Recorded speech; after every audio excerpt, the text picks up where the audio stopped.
Good afternoon. Afternoon, everybody. Making sure I'm coming through okay. Yep. Hope you are all well. Sorry for not streaming on, well, not really sorry, I couldn't do anything about it.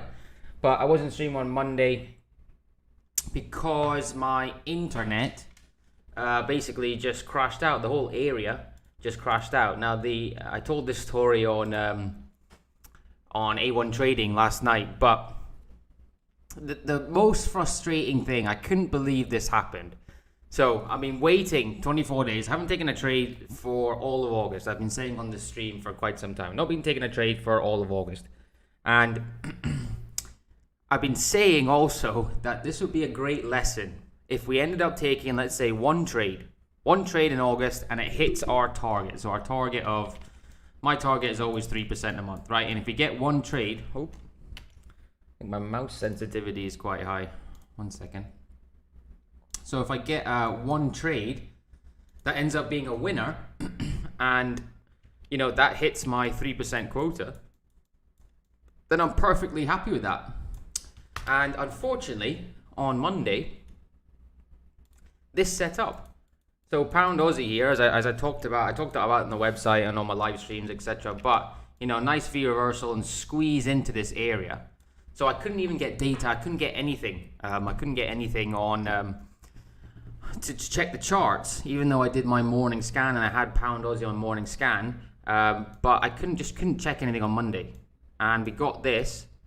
See this catalyst right in here? Can you see that? Nice hammer bar on high volume, steady state retest, breakout from that area, back to that 20. Daily context was good. It was counter trend, but we had this hammer bar on the daily, which indicated potential downward movement. So all of this was kind of ticking boxes, and I would have taken that trade. This is not hindsight, Harry. That for me was a certain trade. You know, TP1 was hit 1-to-1. Stops moved there, and now stops would be moved down here. So this would have been probably right now roughly a 2-hour trade, which for me would be 4%. So that is, I can't believe that. That's so incredibly frustrating. I've been so patient. I've done the right things, but my internet service provider bloody cut off. So I went and shouted at them yesterday saying, it's cost me $4,000 on that particular trade. And again, it would have been such a good lesson for everybody watching that you don't need to trade every single day. You can make your quota, your 3 or 4% on one trade, and that's what it would have been. So it's just a shame. It's a bit unfortunate that happened, but a good indication of when markets are fluid, this strategy really does work. Now, if this continues to go to the downside, I'll be really annoyed. I will. If that ends up being that one big trade, the last one I had a big trade was Euro Pound the other month, maybe 3 months ago. If this ends up being that, I'll be so frustrated with Etisalat. So Etisalat's my internet service provider. But oh yeah, that's annoying. So pound Aussie to the downside looks quite good. Now the SPX is, you know, bounced very well from, you know, this trend line down here. So we've kind of got a tentative trend line here. So we've got one touch. I don't consider this the first touch, remember? So we got one touch and we've got our second touch here. So right now this trend line is tentative. So you can draw that onto your SPX for a little visual guide of where the trend is heading. And the good thing about yesterday or the day before was that real fluidity in risk on sentiment. You know, we had CAD strong, we had New Zealand strong, and we had Aussie strong. We had US dollar weak, we had yen weak, and we had Swiss weak. So it was pretty much theoretical risk on, and the markets were quite nice. The markets were pretty fluid, and we're still pushing on. We've got price acceptance above this level at the moment. From this decent push, so you expect that to kind of pull back, whether pullback or correcting through time rather than through price. But it looked to be that the market is happy being above these previous all-time highs. You know, it does need possibly a 20-period catch-up for continuation to the upside, but SPX is looking okay now, and I'm a little bit more confident and positive about the markets moving forward because of that fluidity we finally got that we've been waiting for probably 2-3 months. So if that can continue, that would be lovely. So SPX looks quite good to the upside. And the dollar, so the dollar here, I did say, I think it was on Friday, that play the dollar to the upside until it gives you an indication not to. And that indication was on this hammer bar or engulfer bar on this 4-hour chart. So that gave you a little indication that possibly it was due for a pullback at that time for continuation to the upside because we were on an uptrend. And then we got this bar here. So this 4-hour bar closed underneath this support zone, right? Decent volume coming in. So that was your indication for potential dollar shorts because this retest had failed. You know, we could have been in line there for a pullback to the 40-60 box, but it was certainly a bearish indicator for that dollar. So selling dollar at that point, this is why it's good to look at the DXY, certainly made sense. Now we've got to this 61.8, which I consider line in the sand. So this is the line in the sand for me for trend continuation. This 61.8. Normally the DXY likes the 50, but we've come down to this 61.8, sorry. And we've not actually closed with some gusto below it. So if this pattern, right, we're getting a kind of evening star here. If this pattern closes like this, underneath this 61.8, notice we got a decent hammer bar here, we could expect downward movement, right? We might not get it until the stocks kind of push on, but you're kind of expecting dollar bearishness now on account of this fall to the downside. And obviously, certainly if it breaks below here, we will have this 200 as area support, but you know, the morning star could tell us something, and that could be potential dollar continuation shorts. So my bias is to the downside, unless I see otherwise. Looks okay on the smaller time frames as well. So any setups right now selling the dollar for me makes sense. Okay, watch this today. So I really like the pound Swiss. Pound Swiss is nice. If I look at this in a 30-minute chart, we've got our head and shoulders here. So head and shoulders here, left shoulder, right shoulder, and we are getting a nice corrective from this push at the moment. So if we break through, retest to go to the upside, that's fine. Ideally, you kind of have a little reload and then a breakthrough and a retest. I can't take the breakouts on the 30-minute chart or anything less than the 4-hour, but this looks nice. You know, this is a nice little corrective here as long as it pushes on. And obviously, if it fails, then you take it off the watch list, but this looks not bad. It is counter trend. We've passed through this daily 200. We have this dark cloud cover here on the daily chart, which is a bullish sign that we could be in for a pullback. So buying the pound Swiss with that risk on sentiment for me makes sense. We just need to see it set up. So it doesn't mean I'm buying it now, but you know, I need it to break through this area at least and obviously retest. So if you're looking at a breakout, remember I don't trade the breakouts, but if you're looking for a breakout, you kind of want to see this squeeze into the area to take that breakout to the upside. You know, when pound goes, we know that it can really move. So pound Swiss looks quite nice.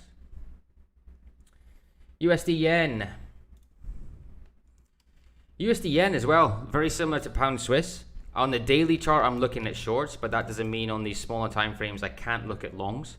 So on the daily chart, I'm potentially looking at a breakout here. However, that's not set up yet. But I like this on the 30-minute, 1 hour. You know, we got a V reversal, nice corrective, engulfer here, getting a nice bit of accumulation, breakout, retest to go to the upside. So USD yen, I kind of like. You know, that breakout will roughly be around that 4-hour 200. And for me, that would look pretty nice. You know, I do like that. This is a nice setup. The good thing is here, we've got a little bit of ways to move to the next major resistance area. So this is nice on USD yen, crossing over these moving averages. I know we've got a hammer bar here on the hourly, but if we break through that, that's another good sign. So USD yen potential longs as long as it breaks that area. USD check. So USD check on the daily chart as a potential head and shoulders. A lot of head and shoulders coming up today. But a potential, sorry, that's not right. Potential head and shoulders here. If we get this, looking for a break up to the upside here. We need that 20 period curling over, squeezing into the area for a potential break on USD check. I know I said the USD index looks short, but that doesn't mean that I'm right. It could well push on from that 61.8 area, and stocks could fall a little bit, wobble a bit, and that US dollar gain some strength. So I just use the DXY as a kind of guide, but I'm not trading it. I only trade my setup, and that would be a potential setup for me on USD check. And I do like these exotic pairs. I do like them because if you get on the right side of the movements, they really kind of go. Now, last one today, and this one is interesting. More so on the daily chart. So this is actually an A-class setup for me on Euro Polish. So we've got a bigger V reversal followed by our AB shallow C corrective. So ABC, right? Notice two big bullish bars here at A wave and C wave, which is good. Crossed over that 20. I can take the breaks from this B wave here. I'm not really worried about these highs, so I can take the breaks of B wave. If you don't know why, I did an ABC workshop on my YouTube live one day, so go through and have a look through that where I explain the ABC pattern. But we're getting a few bars of accumulation in here. I just needed to push on a bit now. You know, we don't want this to fall off. We kind of need this to come back. And if it does, we could potentially get a breakout on this 4-hour chart.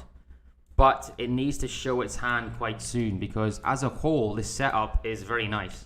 Like, this is a really nice setup for me. You can kind of just see the squeeze into the area from that trend line, right? 1, 2, 3, 4. So if we do get a push through, and we don't get the breakout on the 4-hour, so obviously I prefer this 4-hour because your risk reward is a little bit better. But, you know, taking that on the daily chart would be perfectly fine for me as well. So I want this trade. This is certainly my favorite on the bunch. So I'd like to get this trade. I just need to be a little bit patient on waiting for it to set up. And the good thing is here is another decent bit of room to move before the next major resistance area. I know we've got slight ones here and here, but you know, for me, this is the next real major resistance area, and there's a lot of risk reward in that. So yeah, I like that. I like that. And I do like USD yen. I do like pound Swiss.